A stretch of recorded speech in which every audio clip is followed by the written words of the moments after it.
شروع اللہ کا نام لے کر جو بڑا مہربان نہایت رحم والا ہے۔ سورہ ہود آیت 58 تا 68۔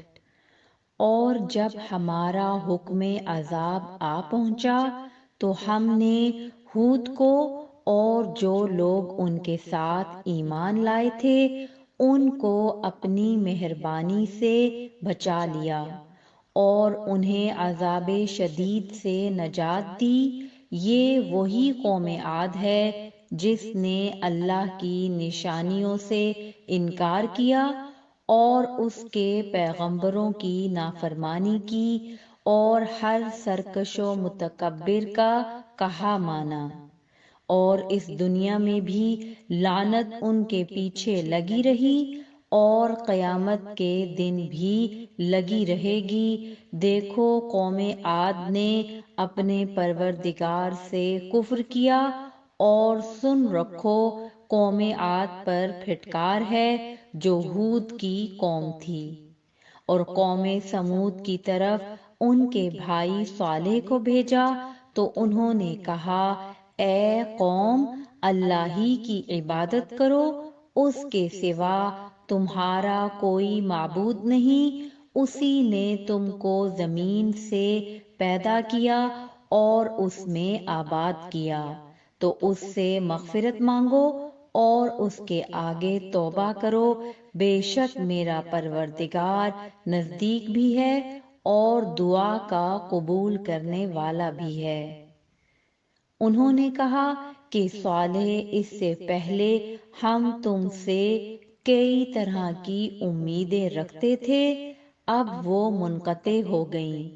کیا تم ہم کو ان چیزوں سے منع کرتے ہو جن کو ہمارے بزرگ پوچھتے آئے ہیں، اور جس بات کی طرف تم ہمیں بلاتے ہو اس کی طرف سے ہم بڑے بھاری شک میں ہیں۔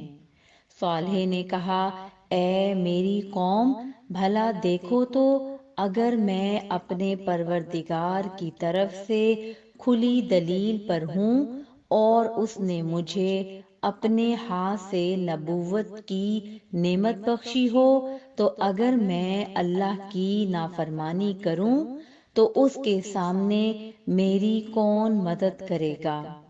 تم تو کفر کی باتوں سے میرا نقصان ہی کرتے ہو۔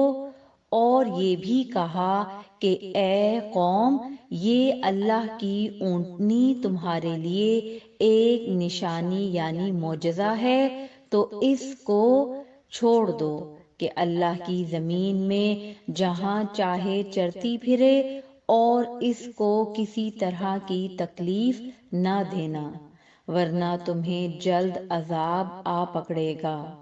مگر انہوں نے اس کو کاٹ ڈالا تو صالح نے کہا کہ اپنے گھروں میں 3 دن اور فائدے اٹھا لو، یہ وعدہ ہے کہ جھوٹا نہ ہوگا۔ پس جب ہمارا حکم آ گیا تو ہم نے صالح کو اور جو لوگ ان کے ساتھ ایمان لائے تھے ان کو اپنی مہربانی سے بچا لیا اور اس دن کی رسوائی سے محفوظ رکھا۔ بے شک تمہارا پروردگار طاقتور ہے، زبردست ہے۔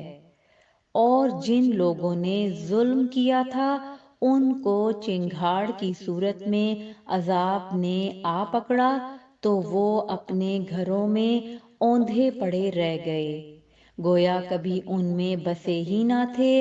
سن رکھو کہ قوم سمود نے اپنے پروردگار سے کفر کیا، اور سن رکھو قوم سمود پر پھٹکار ہے۔